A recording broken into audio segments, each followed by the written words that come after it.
குழந்தைத்தன்மை வேற, குழந்தைத்தனம் வேற. குழந்தைத்தன்மை பெரிய வயசானா கூட குழந்தைத்தன்மையோட இருக்கலாம். இப்ப ஒரு அம்மா ஒரு புள்ளைய எழுப்பிச்சான், தட்டி எழுப்பியிருக்கு காலையில விடிய காலம். அம்மா எழுந்துடுறா, காலேஜுக்கு நேரம் ஆயிட்டுது அப்படின்னு எழுப்பிச்சான்.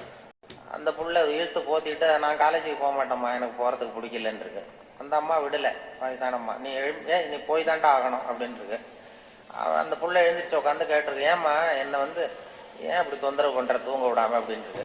அப்ப அந்த அம்மா சொல்லிச்சான், நீ காலேஜுக்கு ஏன் போக மாட்டேங்கிற, அதுக்கு 2 காரணம் சொல்லு அப்படின்றது. அந்த அம்மா பிள்ளைய கேட்டிருக்கு, நீ காலேஜுக்கு ஏன் போக மாட்டேங்கிற, 2 காரணம் சொல்லு. அப்ப அந்த புள்ள சொல்லிச்சான், ஏன் போக மாட்டேன்னா, ஒரு காரணம் அங்க இருக்கிற மாணவர்களுக்கெல்லாம் என்ன பிடிக்கல, பசங்களுக்கெல்லாம் என்ன பிடிக்கல.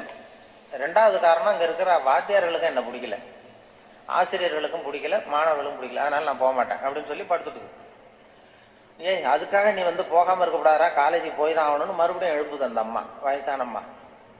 அப்புறம் எழுந்திரிச்சு உட்காந்துக்கிட்டு அந்த புள்ள கேட்டுதான், என்ன எதுக்கு காலேஜுக்கு போகணும்னு நீ சொல்ற, அதுக்கு 2 காரணம் சொல்லும் அப்படின்றது. அப்ப அந்த அம்மா சொல்லிச்சான், டே ஏன் சொல்றேன்னா, முதல் காரணம் உனக்கு வயசு 54, 2வது காரணம் நீ தான் பிரின்சிபால். அதாவது 54 வயசுலயும் அவர் குழந்தைத்தன்மையோட இருக்காரு பாருங்க. அவங்க அம்மாவுக்கு அது புள்ள தானே, அதுதான் குழந்தைத்தன்மைங்கிறது, குழந்தைத்தனம் இல்லை.